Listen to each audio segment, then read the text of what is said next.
오늘 우리에게 주시는 말씀은 에스라 7장 말씀입니다.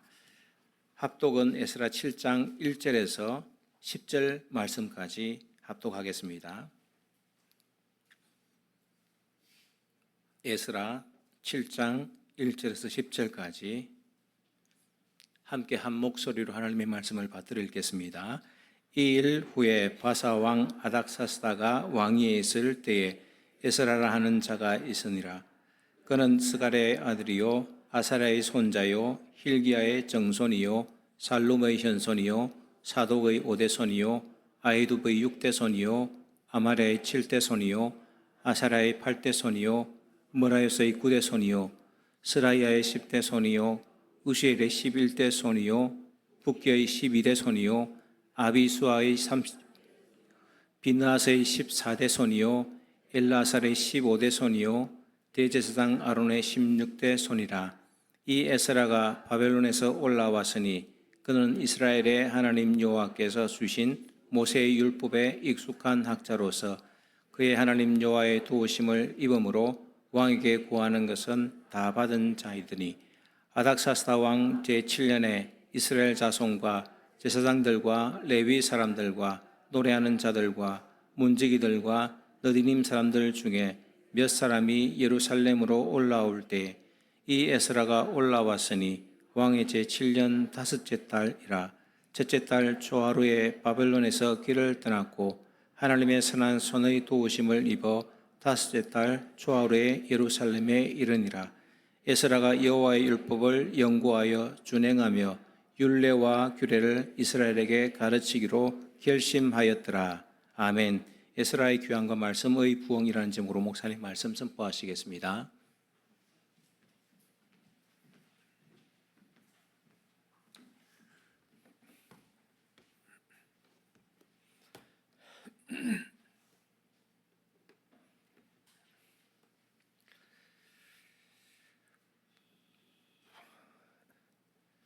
지난 주일은 에스라서 1장 말씀으로 고레스의 칙령과 유다 백성의 귀환을 살펴보았습니다. 1차 귀환이었죠.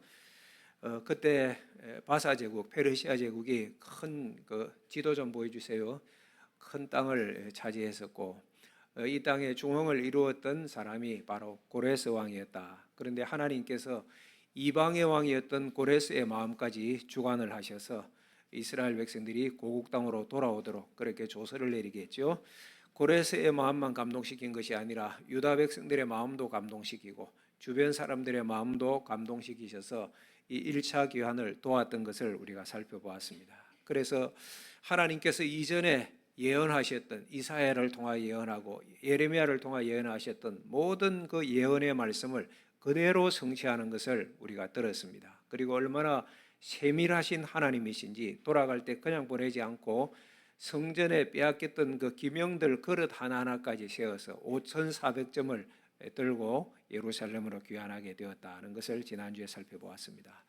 그것이 에스라 1장 말씀이었는데 에스라 2장에서 6장은 그렇게 하여 귀환하였던 1차 귀환자들이 스룹바벨을 중심하여 예루살렘의 성전을 건축하게 됩니다. 물론 대적들의 방해로 인하여 공사가 중단된 적도 있었죠. 르훔, 심세 이런 사람이 방해를 하였습니다. 그런데 학계 선지자, 스가랴 선지자들이 일어나서 백성들을 다시 독려하고 하나님의 뜻을 선포하여서 공사를 재개하였고 결국 20년 만에 예루살렘 성전, 스룹바벨 성전을 완공하게 되고 오늘 7장 읽었죠. 앞에 6장에는 그 성전 완공 기념 예배, 성전 봉헌식을 하나님 앞에 드리는 영광스러운 내용이 6장에 나와요. 그리고 말씀에 따라 유월절을 지키는 내용이 에스라서 6장의 내용입니다. 여러분, 성전을 완공했을 때 유다 백성들의 마음이 얼마나 기뻤을까요? 말로 다 할 수 없었을 것입니다. 하지만 성전 건물보다 그 안에 담기는 것이 더 중요합니다. 우리 예배당 건물보다 이 안에 무엇이 담길까가 더 중요하죠. 하나님께서는 화려한 성전보다 신앙의 성전을 세우기를 더 원하셨습니다. 그 일을 위해 에스라가 나오는 거예요. 오늘 에스라가 등장하는데 1절 말씀을 다시 봅시다. 시작. 이 일 후에 바사 왕 아닥사스다가 왕위에 있을 때에 에스라라 하는 자가 있느니라. 그는 스라야의 아들이요 아사랴의 손자요 힐기야의 정손이요. 누가 나와요? 에스라. 따라합시다. 에스라. 누구의 아들이에요? 스라야의 아들입니다. 2절을 보시면 사독의 5대손이다 하였습니다. 사독은 다윗 시대의 대제사장이었죠. 5절 가보세요. 대제사장 아론의 몇 대손? 대제사장 아론의 몇 대손? 16대손입니다. 그러니까 에스라는 정통 제사장 가문 혈통입니다. 정통 대제사장 가문의 혈통이었다. 그리고 6절 중반절에 보면 이 에스라는 모세의 율법에 익숙한 학자라고 말씀합니다. 여기서 익숙하다는 히브리어 단어 마힐인데 여러 번 해보아서 능숙하다는 거예요. 뿐만 아니라 이게 능숙하고 잘 알 뿐만 아니라 그대로 실행한다는 의미도 마힐이라는 단어에 들어있습니다. 그러니까 에스라는 바벨론 포로로 있을 때에 거기에서도 하나님의 말씀을 공부하고 가르치고 또 그 말씀대로 살아낸 사람이 에스라였습니다. 참 귀하죠. 저와 여러분 모두가 이런 주의 종들이 되시기를 축복합니다. 그러나 에스라의 진짜 실력은 그가 제사장 가문의 혈통이거나 율법 실력이 뛰어났다 이것이 아니라 오늘 말씀에 보면 하나님의 도우심에 있었습니다. 그래서 6절에 보면 그의 하나님 여호와의 도우심을 입음으로 왕에게 구한 것을 다 받았다고 말씀을 합니다. 바사 왕이었잖아요. 페르시아 왕이었고 그 나라에 지금 포로로 잡혀 있는 포로 신분 에스라인데 에스라가 얼마나 신임이 두터웠는지 무슨 말하든지 바사의 왕이 다 들어주었다는 거예요. 그런데 그 앞에 보면 여호와의 도우심으로 그렇게 된 것입니다. 그래서 7절에 보면 아닥사스다 왕 제7년에 이스라엘 백성들을 이끌고 드디어 예루살렘으로 돌아오게 됩니다. 이것이 기원전 458년경이에요. 1차 기환, 2차 기환, 3차 기환이 있었는데 에스라의 기환은 두 번째 기환, 2차 기환이었습니다. 8절과 9절 보십시오. 같이 읽습니다. 이 에스라가 올라왔으니 왕의 제7년 다섯째 달이라. 첫째 달 초하루에 바벨론에서 길을 떠났고 하나님의 선한 손에 도우심을 입어 다섯째 달 초하루에 예루살렘에 이르니라. 아닥사스다 왕 제7년 1월 초하루에 에스라가 바벨론을 떠납니다. 그리고 5월 초하루에 예루살렘에 도착하였어요. 그러니까 몇 달 걸렸죠? 한 4달 걸린 것입니다. 그리고 거리가 한 1,000km 정도 되는 거리였고 여기 8장에 보면 에스라와 함께 두 번째 귀환하였던 백성들의 이름이 거명되고 숫자가 나오는데 남자만 대략 한 1,700명 되고 그 외에도 여러 사람들이 있었을 테니까 아마 2차 귀환자도 수천 명쯤은 넉넉히 되었을 것입니다. 이렇게 많은 사람을 데리고 에스라가 먼 길을 걸어서 지금 예루살렘으로 귀환하였는데 어떻게 이 일이 이루어졌느냐? 9절 말씀, 6절 말씀은 하나님의 선한 손에 도우심을 입었다고 분명히 선언하고 있습니다. 그러니 에스라는 어떤 분이었는가? 하나님의 손이 도우시는 사람입니다. 할렐루야. 이런 주의 종들 되시기를 축복합니다. 이것이 복이죠. 세상의 명예로운 가문이나 어떤 실력보다 하나님의 손에 도우심을 입는 사람, 이것이 우리에게 축복 중에 축복인 것입니다. 11절 이하를 보면 에스라가 귀환할 때 바사왕 아닥사스다가 그의 손에 쥐어졌던 조서의 내용이 나오는데 여러분 지난주에 살폈죠? 1장에 고레스가 조서를 내렸잖아요. 그 내용과 거의 비슷해요. 12절 이하를 보면 이 바사왕이 하나님을 하늘의 하나님이라고 칭합니다. 따라합시다. 하늘의 하나님. 이방의 왕인데 하나님을 온 세상 하늘의 하나님, 온 우주의 하나님, 만왕의 왕으로 칭하고 있습니다. 그리고 13절에 우리나라에 있는 이스라엘 백성 중에 예루살렘으로 돌아갈 뜻이 있는 자는 누구든지 에스라와 함께 가라고 조서를 내리는 거예요. 뿐만 아니라 하나님께 드릴 성전 예물을 위하여서 재정 지원도 아끼지 아니하였고 또 이 일을 수행할 제사장, 레위인, 성전 봉사자들에게는 각종 세금을 면제시켜 주었고 뿐만 아니라 에스라가 유대 땅으로 돌아갔을 때 유대 지역에서 행정관, 재판관을 임명할 권한까지 에스라에게 줍니다. 그러니까 절대적인 신임이 있은 것이죠. 여러분, 어떻게 이방 왕이 이렇게까지 할 수 있었을까 생각해 보면 지난주와 똑같아요. 하나님께서 이방 왕이었던 고레스의 마음을 감동시켰던 것처럼 오늘도 아닥사스다의 왕의 마음을 하나님께서 감동시킨 것 아니겠습니까? 그런 내용들이 나와요. 6절에 보면 하나님 여호와의 도우심을 입음으로, 9절 하나님의 선한 손의 도우심을 입어, 28절 에스라가 하나님을 찬양하는데 내 하나님 여호와의 손이 내 위에 있으므로, 이렇게 된 거예요. 하나님의 손, 여호와의 손이 에스라를 도우신 것입니다. 사랑하는 성도 여러분, 하나님의 나라는 사람의 능력이나 지혜나 실력으로 세워지지 않습니다. 하나님 손에 붙들림 받은 그 한 사람을 통하여 하나님께서 일하시는 거예요. 우리도 마찬가지입니다. 그래서 오늘 우리가 매 순간마다 이렇게 기도하셔야 돼요. 하나님, 하나님의 선한 손으로 나를 인도하옵소서. 내 인생을 인도하시고 우리 가정을 인도하여 주시옵소서. 이렇게 기도하며 나아가십시다. 성경을 보시면 믿음의 인물들이 다 그랬어요. 아브라함 훌륭한 분이었지만 허물도 많았잖아요. 그런데 하나님의 선한 손이 아브라함을 붙들고 인도하심으로 믿음의 조상이 된 거예요. 모세도 위대하고 훌륭한 지도자였지만 부족함도 많이 있었잖아요. 그런데 여호와의 손이 함께 하시니 홍해를, 바다를 가르는 역사가 일어나고 불기둥과 구름기둥으로 모세와 이스라엘과 함께 하셨던 역사와 은혜들을 입잖아요. 다윗도 마찬가지입니다. 훌륭한 나라의 왕이었지만 골리앗 앞에 섰을 때 어린 소년에 불과한 절대 열세인데 골리앗 앞에서 만군의 여호와의 손이 함께 하심으로 큰 승리를 거두게 되었지 않습니까? 사랑하는 여러분, 이 원리는 아브라함, 다윗, 모세뿐만 아니라 우리도 마찬가지입니다. 우리가 아브라함처럼 다윗처럼 그런 큰 승리는 아니라 할지라도 우리도 고백하여 매 순간 예배당에 나올 때마다 하나님, 하나님의 은혜입니다. 하나님 감사합니다. 이건 뭐예요? 하나님의 손이 나를 도우셨다는 고백 아니겠습니까? 그러니 아브라함, 모세, 다윗 또 우리가 함께 이 믿음의 길을 걷고 있는 거예요. 하나님을 찬송하시기를 축복합니다. 축복합니다. 신평교회도 그렇습니다. 여러분 가정도 그렇습니다. 우리 교회의 60년 역사 가운데 여호와의 손이 다스리시고 그래서 여기까지 오게 된 것이고, 이번에 예배당 공사한 것도 하나님께서 주관하셔서 시작하게 하시고 여기까지 이르게 하신 거예요. 여러분, 이 원리는 앞으로도 쭉 그럴 것입니다.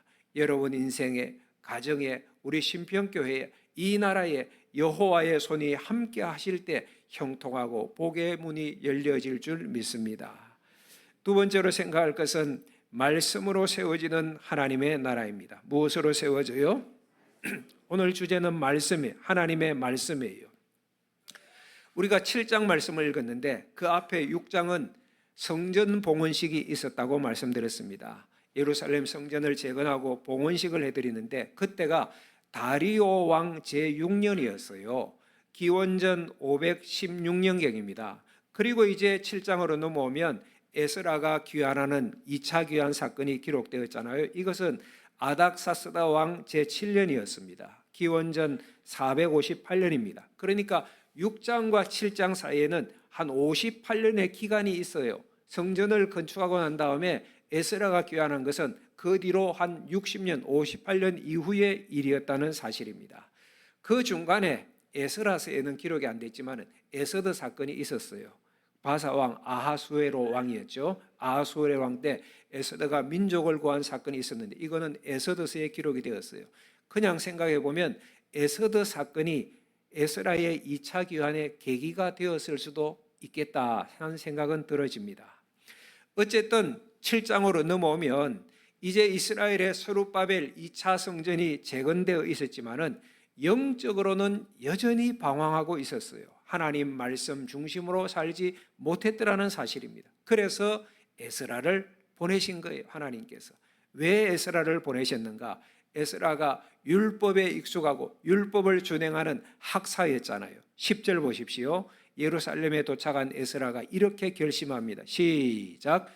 에스라가 여호와의 율법을 연구하여 준행하며 율례와 규례들을 이스라엘에 가르치기로 결심하였더라. 에스라는 율법에 익숙한 학자였는데 하나님께서 그를 보내셨어요. 10절은 에스라 사역의 핵심이자 오늘 우리 신앙의 이정표가 되어야 될 것입니다. 에스라가 3가지 3단계 결심을 해요. 첫 번째는 여호와의 율법을 어떻게 했다?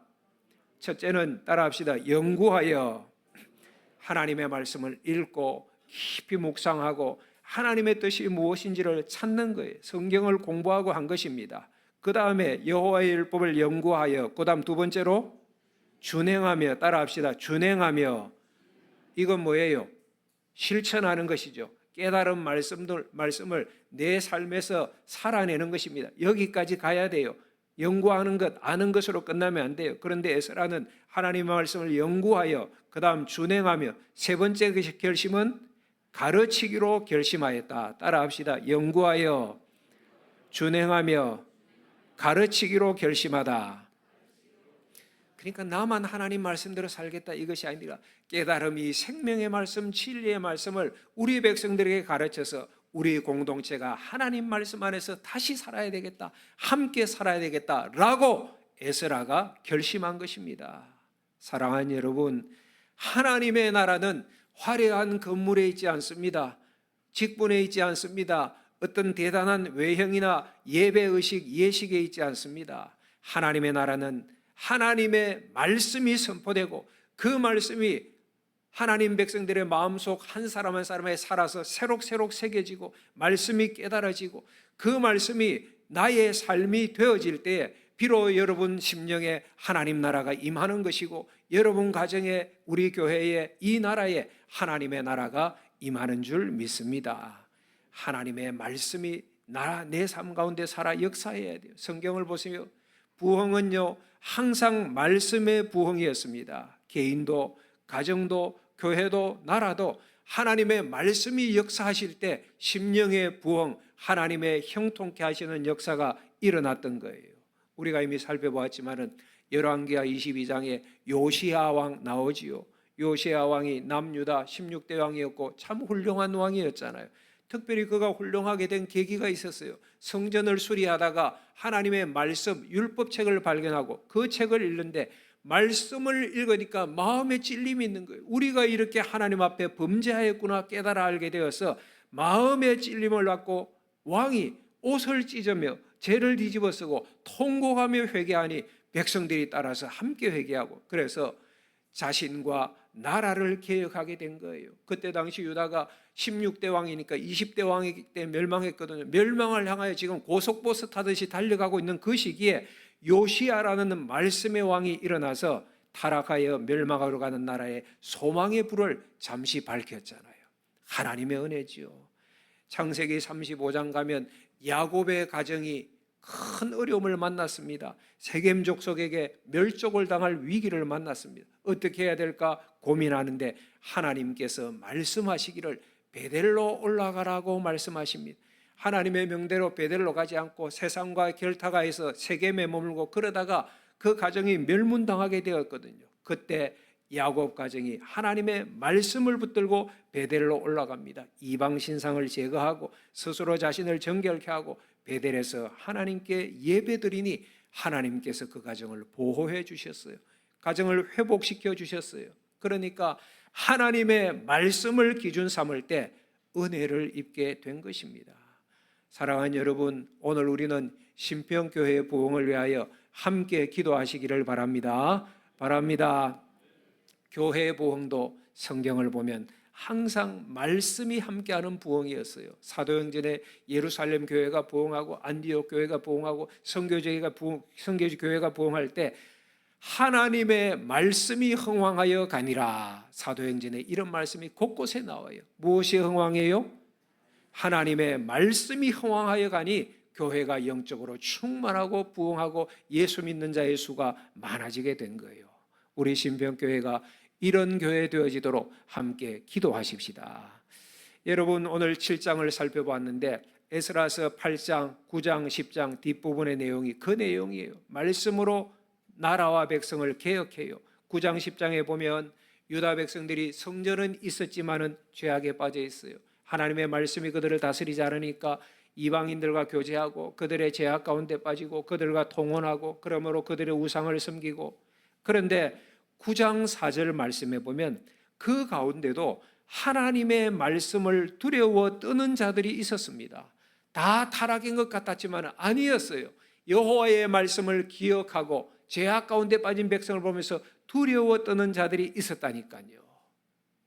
이들과 함께 에스라가 회개 기도하는데 성전 앞에 엎드려 울며 죄를 자복합니다. 여러분, 우리 신평 예배당에서 있어야 할 일이 이 일입니다. 와서 예배당 예쁘게 잘 공사되었네, 여기에 탐복하는 것이 중요하지 않아요.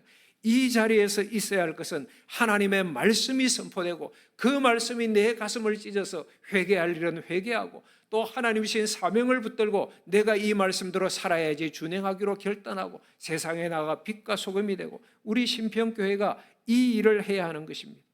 에스라가 회개할 이들과 함께 나와서 여호와의 성전 앞에서 울며 죄를 자복하니 10장 1절에 보면 많은 백성이 크게 통곡하였더라.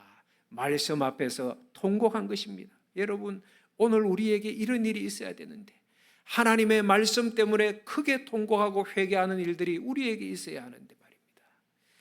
그리고 이런 일이 있은 다음 그 중에 엘람 자손 여히엘의 아들 스가냐가 에스라에게 이렇게 말합니다. 우리가 하나님께 범죄하였으나, 그 다음 10장 3절 4절 보십시오. 10장 3절 4절 성경을 보시라니까. 성경을 전부 다 자막만 보고 있네. 3절 4절 시작. 곧 내 주의 교훈을 따르며 우리 하나님의 명령을 떨며 준행한 자의 가르침을 따라 이 모든 아내와 그들의 소생을 다 보내기로 우리 하나님과 언약을 세우고 율법대로 행할 것이라. 이는 당신이 주장할 일이니 일어나소서 우리가 도우리니 힘써 행하소서 하니라. 이렇게 백성들이 나온 거예요. 우리가 범죄하여서 이방인과 통혼하고 또 그들의 아내를 맞이하는데 이거 다 제거하고 하나님과 언약을 세우고 율법을 행할 것입니다. 이렇게 행할 것이니 이 일을 당신이 주장하여 일어나 행하소서 우리가 돕겠나이다. 이렇게 된 거예요. 말씀 앞에서 우리 교회에 이런 일들이 있어야 돼요. 목사님, 우리가 말씀 앞에서 써야 되는데 우리 교회가, 우리 성도들이 말씀 앞에 회개하지 않는 이 일을 우리가 통분히 여기고 하나님 앞에 나오십시다. 이런 일들이 목사뿐만 아니라 성도들의 입에서, 성도들의 심령에서 흘러나와야 되는 거예요. 이 얘기를 듣고 에스라가 말씀을 붙들고 개혁을 단행하는 것, 이것이 9장과 10장의 내용, 백성들의 부도덕을 척결하고 불신앙을 청산하게 되는 거예요. 하나님의 말씀으로 나라가 새로워지고 영적 부흥이 일어나게 되었습니다. 에스라의 개혁은 느헤미야서에도 나옵니다. 느헤미야가 3차 귀환하여서 무너진 예루살렘 성벽을 재건하거든요. 이것이 큰 일이었어요. 나라의 엄청난 일이었죠. 스룹바벨이 성전을 재건한 것도 큰 일이었고 느헤미야가 성벽을 재건한 것도 큰 역사를 이룬 것입니다. 대단한 일을 한 것이죠. 그런데 그때도 여전히 백성들의 심령은 황폐하였어요. 그런 것 보면 우리 자신을 정말 겸손하게 날마다 돌아봐야 돼요. 우리 대단하지 않습니다.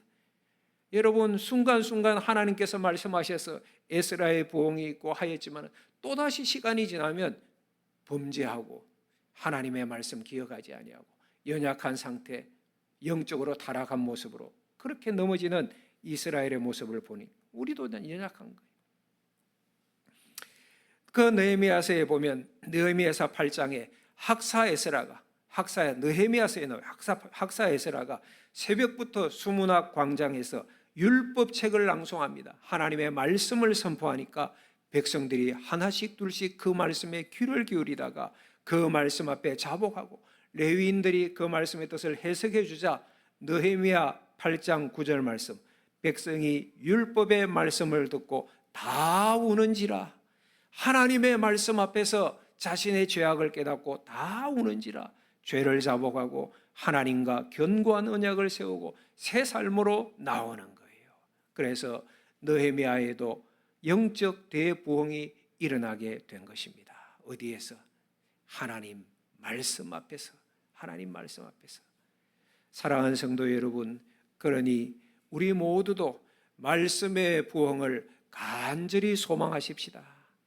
단지 내가 성경을 아는 정도가 아니라 에스라처럼 하나님의 말씀을 연구하고 준행하고 가르치기로 결심합시다.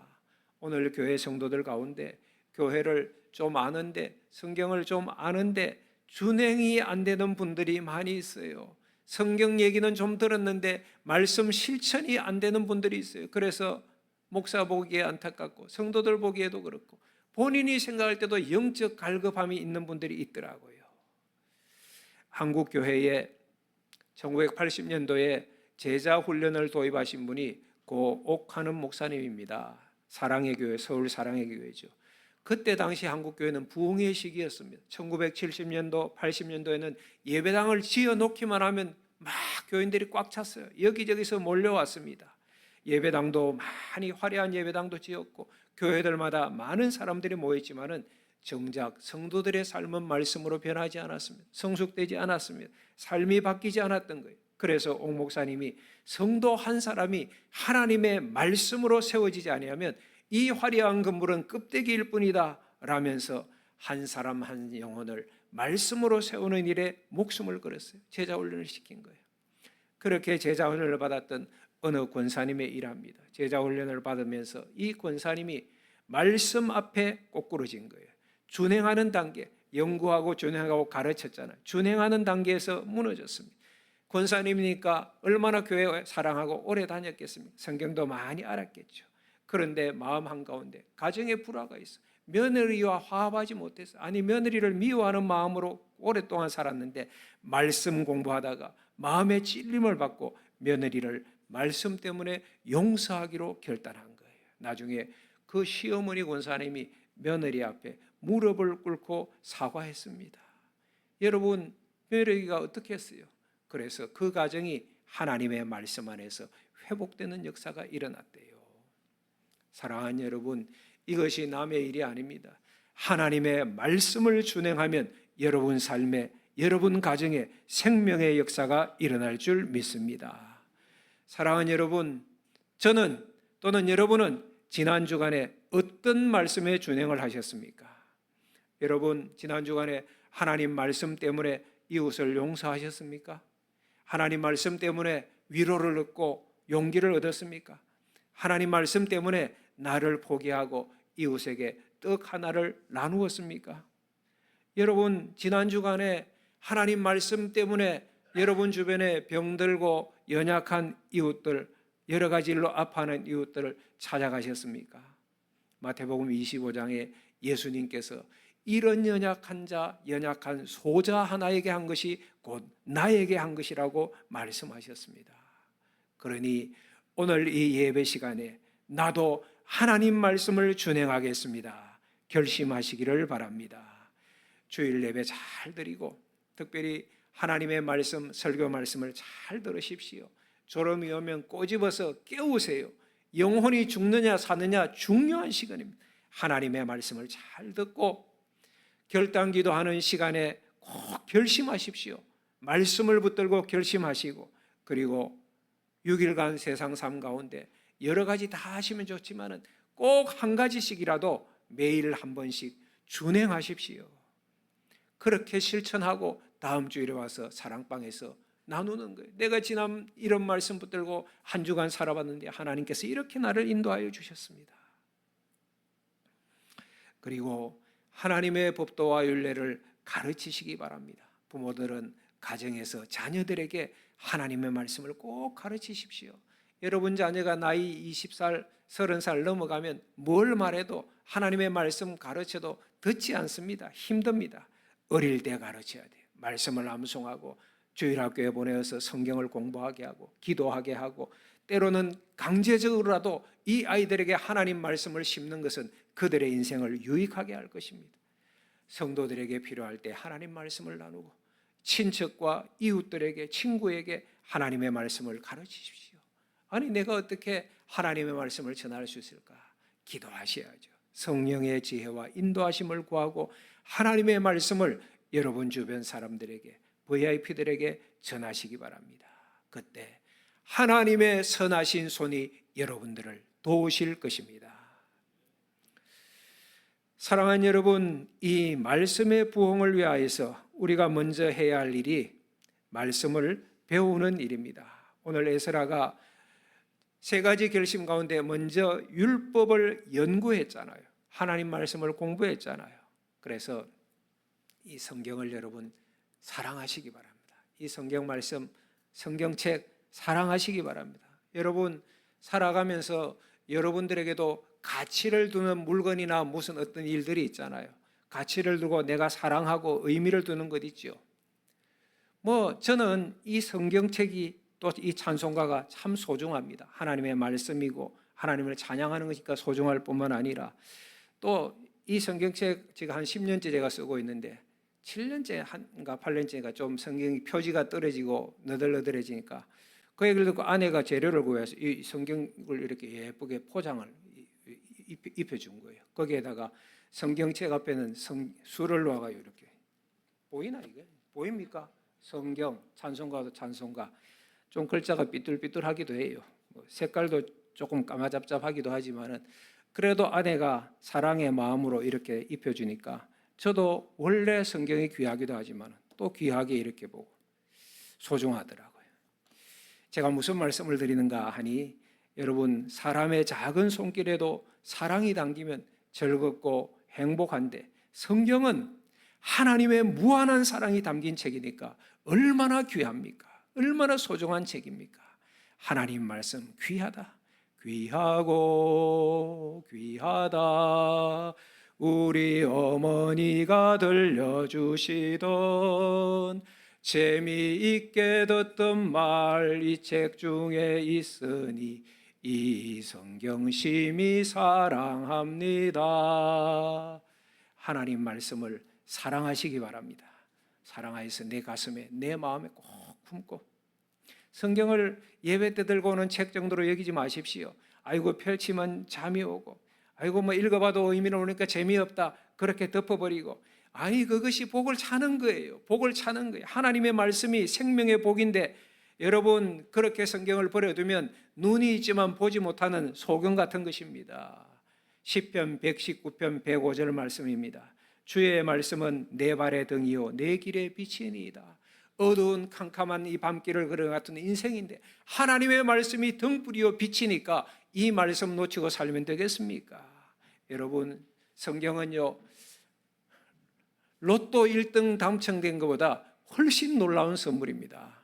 로또 당첨되신 분 있습니까? 거기에 1등 당첨되면 깜짝 놀라리지만은 그것보다 성경은 더 큰 선물입니다. 요즘 삼전 닉스에 투자하는 관심 가지는 국민들이 많이 있다고 그래요. 수익률이 대박이라고 우리 어르신들은 알지 모르겠어요. 하여간 그런 게 있어요. 삼전 닉스보다 훨씬 수익률을 비교할 수 없는 것이 하나님의 말씀이에요. 왜? 영생을 주시잖아요. 영생의 말씀이잖아요. 성경에서 길과 진리와 생명 대신 예수 그리스도를 만나니까 하나님의 말씀 성경을 읽으십시오. 장수 채우려고 하는 것보다는 하나하나 정독하여 똑바로 하나님의 말씀을 읽고 그 가운데 생명의 말씀 하나님의 뜻을 찾아내셔야 됩니다. 경기도의 어느 교회가 수년간 수고하여서 아름다운 예배당을 완공을 하였습니다. 그런데 예배당 완공 이후에 성도들 사이에 묘한 허탈감과 갈등이 생겼어요. 이제 다 됐다는 안일함도 생기고 또 거기에서 공로의식 이런 것들이 막 충돌하고 부딪히고 그런 거예요. 그래서 이때 목사님은 모든 사역을 멈추고 전교인 성경 통독 100일 작전에 도입했습니다. 그러니까 건물 자랑, 자기 공로 자랑 이런 거 멈추고 하나님 말씀 앞에 엎드린 거예요. 처음에는 냉랭하던 분위기가 하나님 말씀을 읽으며 변하기 시작했대요. 말씀을 읽는데 성경 구석구석에서 흐느끼며 회개의 눈물이 터져 나온 거예요.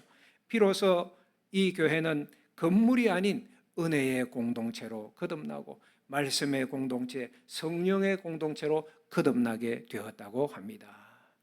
제가 이 이야기를 들으면서 그래 우리도 말씀을 읽자, 성경 통독 집회를 하자. 그동안 말씀 집회, 기도 집회도 했는데 하나님 말씀만을 읽는 성경 통독 집회를 해보자. 우리가 6월 달에 성전 완공 예배, 감사 예배 드리게 되면 7월에 가면 7월 첫째 주가 맥주 감사절이잖아요. 하나님 말씀 생명의 떡을 기억하는 주일인데 생명의 떡, 말씀의 떡이신 예수 그리스도를 읽고 먹고 마셔야 되겠다. 제가 설교 준비하며 그 생각이 들었어요. 그래서 7월 1일부터 10일까지 저는 한 100일은 간 졸여서 못하겠고 한 10일 정도 해서 성경 통독 집회를 저녁에 가질까 생각하고 있습니다. 오늘 이렇게 말씀드리는 것은 미리 시간을 빼놓으시라는 겁니다. 열흘 좀 시간 빼놓으시고 그 시간이 달달한 연속극 할 시간이지만은 말씀, 생명의 말씀이 있으니까 미리 빼놓으셔서 말씀 앞에 서는 그런 은혜가 있기를 주의 이름으로 축복합니다. 사랑하는 여러분, 우리가 붙잡아야 할 것은 화려한 건물, 당당한 직분 아닙니다. 오직 여호와 하나님이고 하나님의 말씀입니다. 우리는 오늘 돌아보셔야 돼요. 나는 정말로 하나님의 말씀 앞에 서 있는가? 말씀이 내 삶을 다스리고 있는가? 오늘 우리 시대를 각자 도생이라고 얘기하잖아요. 모든 사람들이 자기 힘으로 뭔가를 개척하고 살고 버티며 살아가야 될 것 같아요. 그래서 힘들어하고 아우성입니다. 여러분, 이런 세상에 든든한 백 하나쯤 있으면 얼마나 좋겠습니까? 그런데 오늘 본문에 나왔던 에스라는 정통 제사장 가문이었고 바사 왕에게 신임받는 스펙과 인물이 좋은 사람이었습니다. 그러나 그의 힘은 그런 것이 아니라 여호와의 손이었어요. 하나님의 도우신 손에 있었습니다. 기억하십시오. 인생이 불리는 비결은 세상 조건 아닙니다. 온 세상의 왕이신 하나님 여호와의 손이 나를 붙드느냐에 달려 있습니다. 하나님의 말씀 앞에 서기로 오늘 다시 결단하십시다. 이런 분들에게 여호와의 선한 손의 도움이 함께 하실 것입니다.